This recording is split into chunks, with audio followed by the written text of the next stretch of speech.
Todd Young Online presents Young Tales. Tales for the young and the young at heart. Today's story: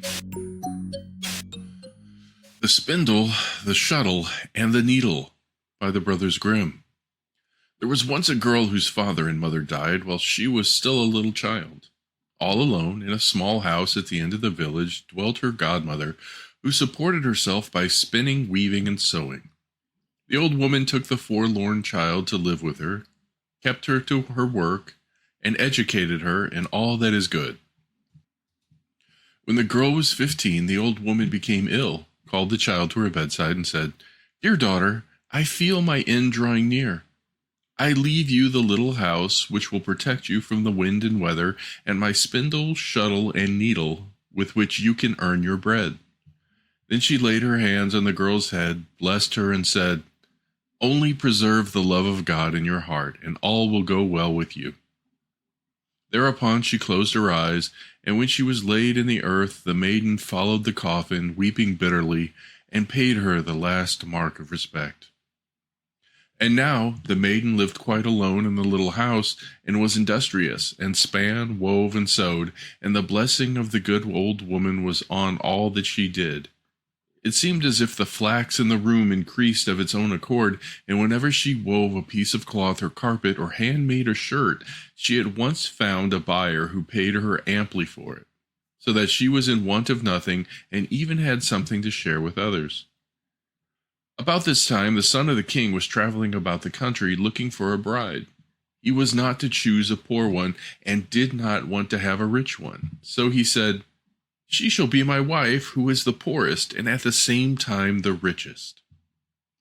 When he came to the village where the maiden dwelt, he inquired, as he did wherever he went, who was the richest and also the poorest girl in the place. They first named the richest. The poorest, they said, was the girl who lived in the small house quite at the end of the village.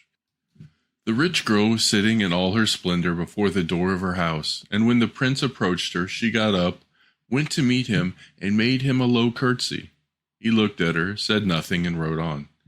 When he came to the house of the poor girl, she was not standing at the door, but sitting in her little room. He stopped his horse and saw, through the window on which the bright sun was shining, the girl sitting at her spinning wheel, busily spinning. She looked up, and when she saw that the prince was gazing in, blushed all over her face, let her eyes fall, and went on spinning. I do not know whether, just at that moment, the thread was quite even, but she went on spinning until the king's son had ridden away.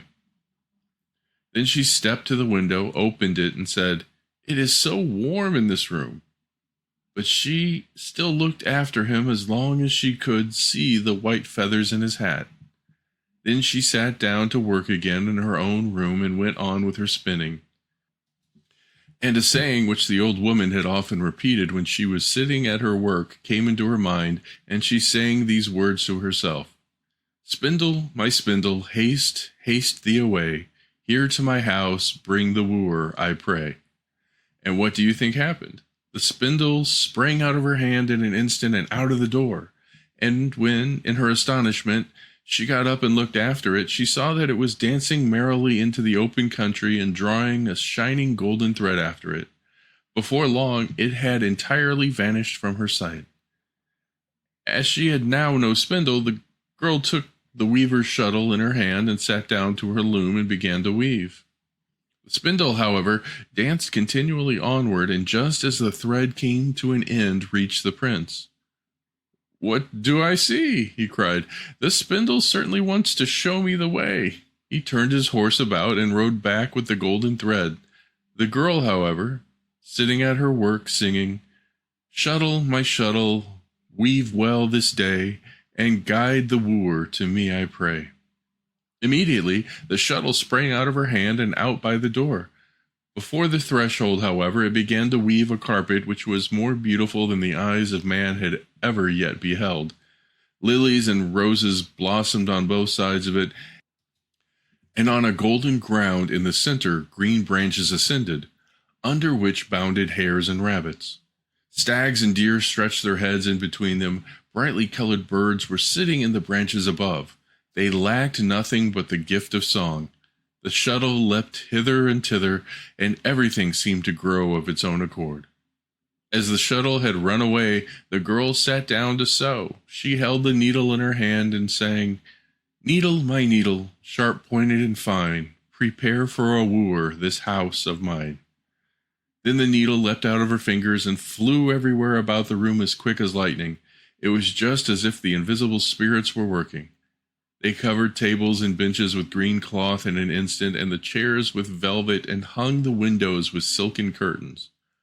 Hardly had the needle put in the last stitch than the maiden saw through the window the white feathers of the prince, whom the spindle had brought thither by the golden thread. He alighted, stepped over the carpet into the house, and when he entered the room, there stood the maiden in her poor garments, but she shone out from them like a rose surrounded by leaves. "You are the poorest and also the richest," said he to her. "Come with me, you shall be my bride." She did not speak, but she gave him her hand. Then he kissed her and led her forth, lifted her on to his horse, took her to the royal castle, where the wedding was solemnized with great rejoicing. The spindle, shuttle, and needle were preserved in the treasure chamber and held in great honor. The end.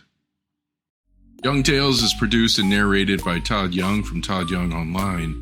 If you enjoyed this, please like and subscribe and join us next time for another story. Thank you for your support.